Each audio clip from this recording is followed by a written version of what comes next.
Ya, masih dalam talk show mengenai refleksi akhir tahun komunikasi politik di Indonesia dan juga sudah hadir di sini Pak Masinton Pasaribu. Selamat datang Pak. Dan kita juga ingin mengetahui bagaimana refleksi akhir tahun komunikasi politik di Indonesia menurut Pak Masinton Pasaribu. Silakan.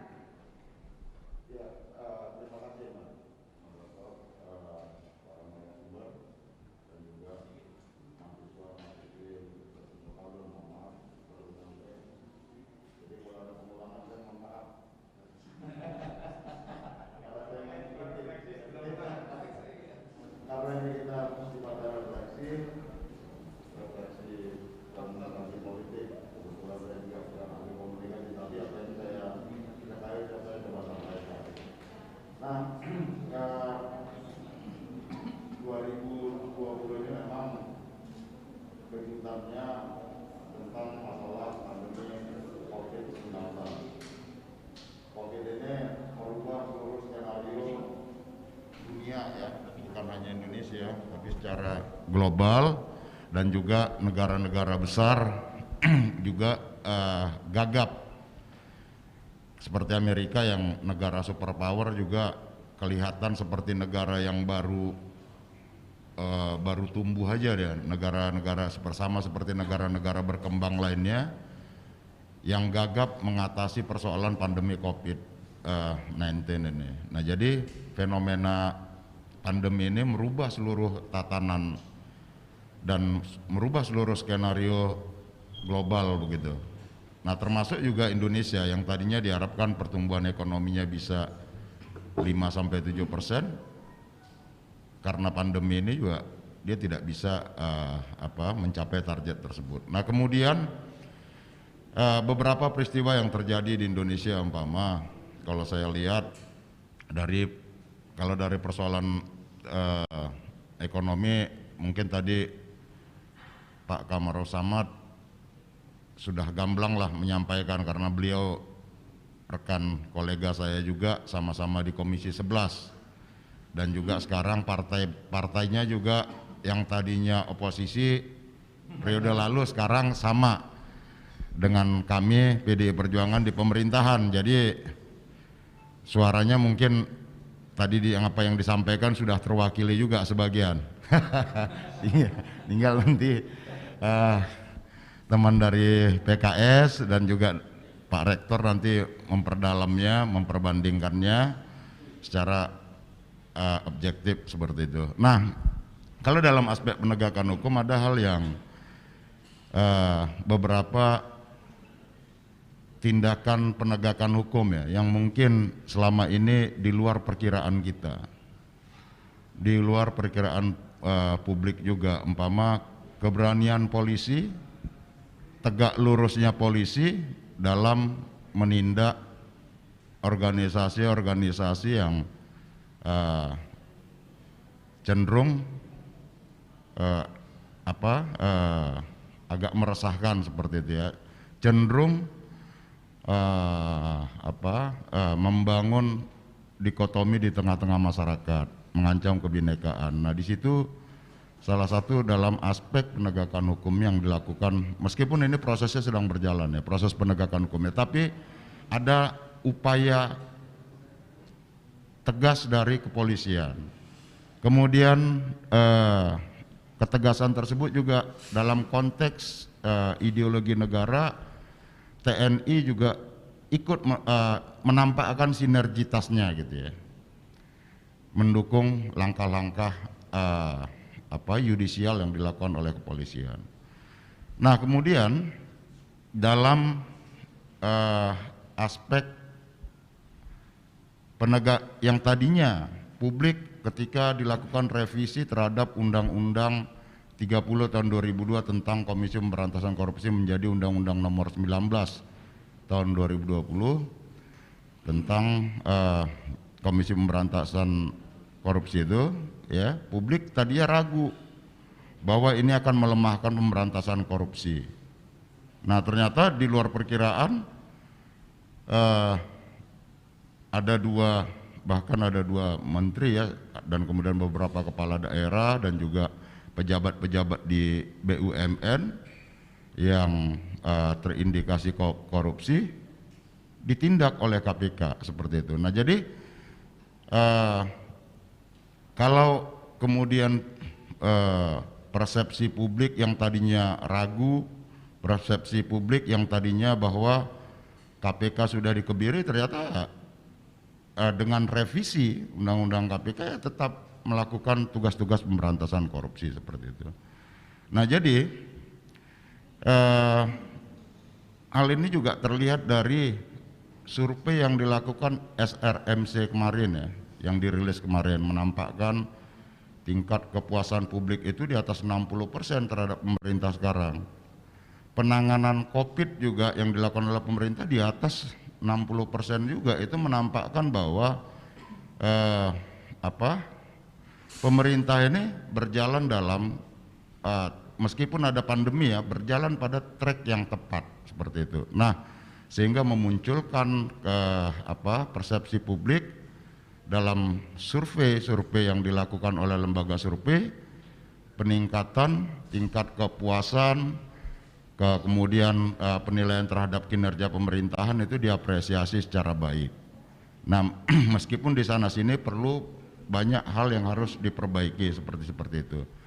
Nah, tentu ini menjadi modal buat pemerintahan ya, Pak Jokowi dan Kiai Haji Ma'ruf Amin dalam menata dan membangun Indonesia pada tahun ke depan dan selanjutnya hingga akhir periodenya. Nah, kepercayaan publik ini kan bukan sesuatu yang bisa dibangun tiba-tiba, tetapi kepercayaan yang dia by proses seperti itu ya, yang tadinya publik agak ragu kemudian memunculkan satu kepercayaan dan lain hal. Nah, di tengah-tengah negara lain juga gagap apa segala macam, kita dalam penanganan COVID ini relatif tidak memunculkan gejolak-gejolak yang secara sosial, ekonomi gitu ya, dibanding umpama krisis-krisis lainnya gitu. Kalau kita memperbandingkan, nah beberapa umpama dari aspek bantuan apa segala macam ada kekurangan sana sini ya, tapi tidak sampai memunculkan satu reaksi krisis di tengah-tengah masyarakat. Ini itu menampakkan satu kinerja pemerintahan yang bisa mengcover dalam situasi krisis. Nah, pemerintahan itu kan diuji ketika ada krisis dia bisa nanganin enggak gitu. Ya. Baik. Kita akan lanjutkan lagi nanti Pak Masinton, dan juga untuk adik-adik mahasiswa nanti kita buka satu pertanyaan karena waktu kita sangat terbatas. Satu pertanyaan akan dijawab oleh narasumber kita, ada 4. Waktunya kami kasih waktu sekitar 1 menit untuk narasumber untuk bisa memberikan penjelasan, namun sebelum itu kita break kilas berita sejenak.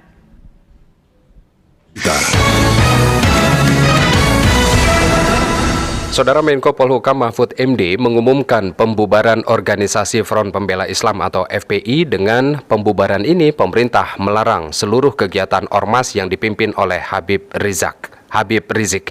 Untuk informasi lainnya Anda bisa membacanya di laman resmi kami rri.co.id. Indonesia menyapa.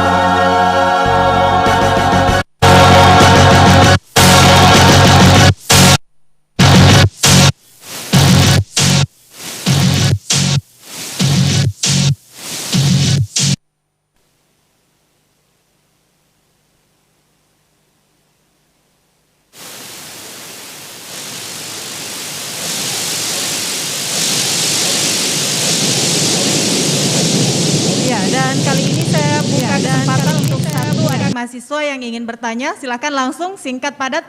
Silakan yang di belakang berdiri, sebutkan nama dan pertanyaannya yang cukup singkat saja. Cik. Bismillahirrahmanirrahim. Assalamualaikum warahmatullahi wabarakatuh. Waalaikumsalam warahmatullahi wabarakatuh. Sebelumnya perkenalkan, nama saya Syahroni, saya mahasiswa semester 7 Fakultas Ilmu Komunikasi. Sebelumnya saya ucapkan selamat datang buat abang-abang saya yang hari ini ditugaskan untuk berada di posisi Dewan Perwakilan Rakyat. Sebelumnya saya ucapkan Bang Masinton, selamat bertemu kembali di inilah kampus kita, kampus mahasiswa Universitas Ibnu Khaldun. Berbicara terkait dengan refleksi akhir tahun ataupun 1 tahun 2020 ini tentu kita sedikit merenung terkait dengan permasalahan-permasalahan yang sampai hari ini saya kira belum mampu dituntaskan dengan baik. Tadi abang-abang saya yang di depan berbicara terkait dengan pandemi COVID-19 sampai hari ini masih menyelimuti dunia secara nasional. Namun sedikit yang mau saya bahas terkait dengan hari ini pendidikan. Hari ini kita mahasiswa, kita harus sepakat bahwa apapun yang terjadi pendidikan harus tetap jalan. Dan regulasi-regulasi terkait dengan pendidikan baik di perguruan tinggi dan di tingkat pelajar itu harus sesuai dan harus mampu dijalankan dengan baik. Nah, pertanyaan saya singkat saja, bagaimana hari ini abang-abang saya yang di DPR untuk kemudian mampu kira-kiranya itu melakukan regulasi-regulasi baru terkait pendidikan yang hari ini mungkin kemarin sudah disampaikan Pak Nadiem Kementerian Pendidikan. Oke, baik. Terima kasih. Mungkin itu saja berhubung waktu yang membahas ini kita. Terima kasih. Sekali. Saya ke Pak Sukamta terlebih dahulu. Silakan Pak Sukamta, waktunya singkat saja. Iya, terima kasih. Soal pendidikan ini jadi tantangan yang cukup serius di masa pandemi ini, tetapi sebetulnya kalau kita melakukan adaptasi dengan cukup baik, sekarang ini dengan teknologi digital ini kita terbantu sekali sebetulnya untuk pendidikan di tingkat tinggi sampai pendidikan tingkat dasar itu bisa berjalan dengan lebih leluasa. Di banyak tempat, banyak sekarang ini kuliah yang 100% sudah online dan itu bisa jalan. Nah, bagi kita memang persoalan kita ini cukup banyak. Dalam dunia digital kita sampai sekarang kita belum punya grand design digital. Walaupun kita sudah masuk industri 4.0, tetapi grand design-nya belum ada. Yang kita perbincangkan soal digital itu masih e-gov, ya. Nanti e-gov itu kalau kita detailkan lagi itu urusannya adalah belanja barang, komputer dan hal yang terkait dengan sarana prasarana. Nah, sementara strategi yang lebih luas itu belum ada. Jadi saya kira harapan kita memang pemerintah di bidang pendidikan itu punya grand design untuk pertama pengembangan digitalnya, yang kedua tentang pengembangan pendidikannya. Memang tidak seluruh urusan pendidikan ini bisa dikerjakan secara online karena amanah kita di dalam konstitusi kita mengatakan bahwa pemerintah itu menyelenggarakan satu sistem pendidikan yang meningkatkan iman, takwa, dan akhlak melalui sistem pendidikan nasional. Jadi tujuan kita bukan hanya mendidik urusan keahlian, skill, hard skill saja, tapi juga menurut konstitusi kita itu ada tuntutan untuk meningkatkan akhlaknya, meningkatkan karakternya, meningkatkan iman takwanya. Nah, sehingga ini perlu betul-betul digodok oleh pemerintah, ya, supaya terobosan-terobosan online digital masih bisa mencapai tujuan yang diamanahkan oleh konstitusi kita ini. Terima kasih. Baik, saya ke Pak Kamarus Samad. Silakan Pak Kamarus Samad.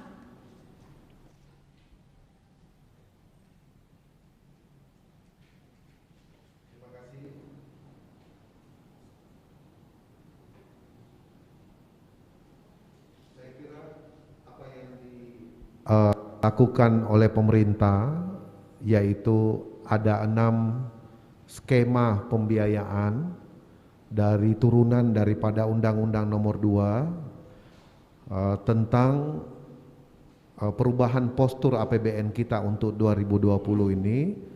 Pertama sektor sosial, kedua sektor kesehatan, ketiga adalah UMKM, kemudian sektor korporasi, lalu kemudian kementerian dan lembaga serta pemerintah daerah. Nah, di kementerian dan lembaga inilah kebijakan fiskal pemerintah memberikan alokasi kepada Kementerian Pendidikan dan Kebudayaan untuk menyiapkan sarana pembelajaran secara online berupa pulsa gratis bagi murid dan siswa serta pelajar juga mahasiswa termasuk dosen untuk khususnya kepada 2 segmen pelajar, yaitu yang memang miskin dan tidak mampu serta memerlukan. Yang kedua adalah yang terdampak langsung terhadap COVID-19 ini.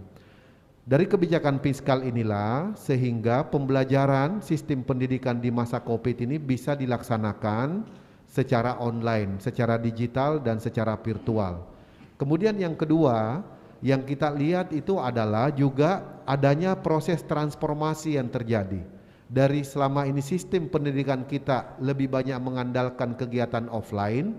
Alhamdulillah dengan COVID ini mau tidak mau anak-anak didik kita termasuk dari pelosok desa mau tidak mau sekarang sudah bisa beradaptasi dengan sistem digital pembelajaran secara online. Jadi ada proses transformasi sistem pembelajaran menjadi online, menjadi digital, dan ini adalah satu kemajuan yang kita bisa peroleh di dalam sistem pembelajaran kita khususnya di kalangan pelajar dan murid. Demikian Mbak Mira, terima kasih. Terima kasih. Saya ke Pak Masinton, silakan Pak Masinton.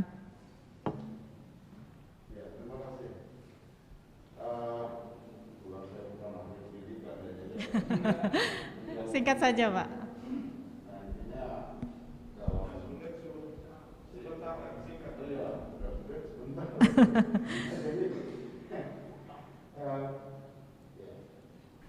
Prinsip dari pendidikan itu kan dia tidak diskriminatif, terus kemudian pada megang nilai-nilai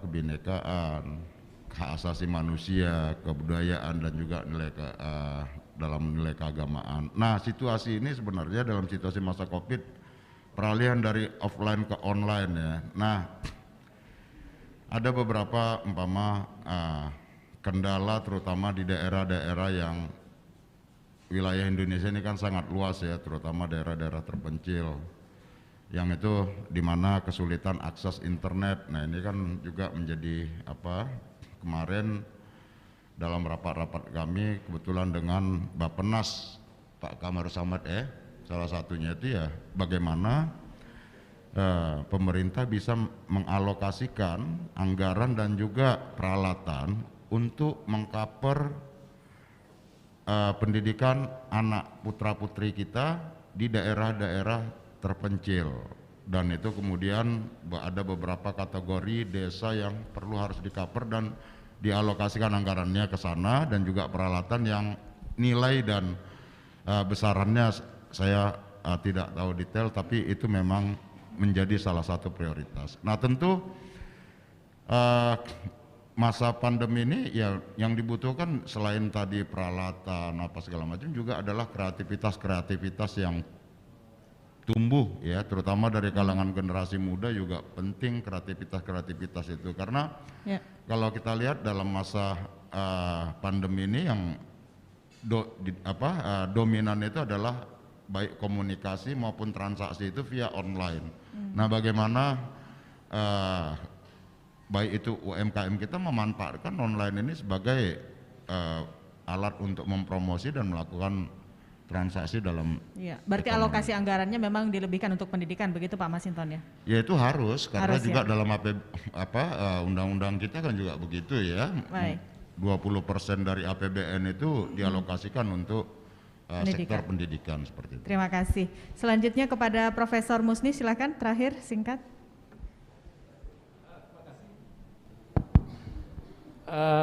Kita di Universitas Ibnu Khaldun ini kita mengakhiri tahun dengan penuh kebahagiaan Pak. Bukan saja kita bisa survive, bisa bertahan, tapi kita bisa bangkit dan maju. Ya. Kalau di universitas lain itu luar biasa susahnya untuk mendapatkan mahasiswa. Kita dalam rapat tahunan 2019 kita targetkan hanya 500 karena keterbatasan ruangan kita. Tapi tahun ini kita bisa memperoleh 800 mahasiswa. Ya, luar biasa. Itu satu. Baik. Kedua, kita juga dalam rangka COVID itu kita mendapatkan bantuan dari Kementerian Pendidikan dan Kebudayaan itu 312 mahasiswa. Itu selama 6 bulan. Kita juga mendapatkan ratusan KIP, Kartu Indonesia Pintar gitu ya. Dan berbagai kita kerjasama dengan swasta ya. Kita mendapatkan laboratorium farmasi gitu. Dan itu semua kita lakukan dengan rasa syukur. Dan kita berharap apa yang terjadi di tahun 2020 ini bisa semakin kita survive. Dan kuncinya itu sebenarnya adalah pertama optimisme, Pak. Ya. Dan kerja keras. Kemudian kolaborasi, nggak mungkin kita jalan sendiri, Pak. Jadi dalam suasana yang berat ini kita harus ada kolaborasi, ada komunikasi, dan itulah kunci untuk meraih kemajuan. Saya kira itu. Baik, terima kasih. terima kasih. Untuk narasumber saya, kita beri tepuk tangan di siang hari ini. Terima kasih banyak untuk Profesor Musni Umar selaku Rektor Universitas Ibnu Khaldun Jakarta untuk memberikan tempat di sini dan berbincang. Politisi Partai Keadilan Sejahtera Pak Sukamta, terima kasih kita berbincang di lain waktu Pak. Politisi Partai Gerindra Pak Kamarus Samad dan juga politisi Partai PDI Perjuangan Masinton Pasaribu. Saya Amira, itu tadi talkshow kami di siang hari ini dan kita kembali ke studio. Indonesia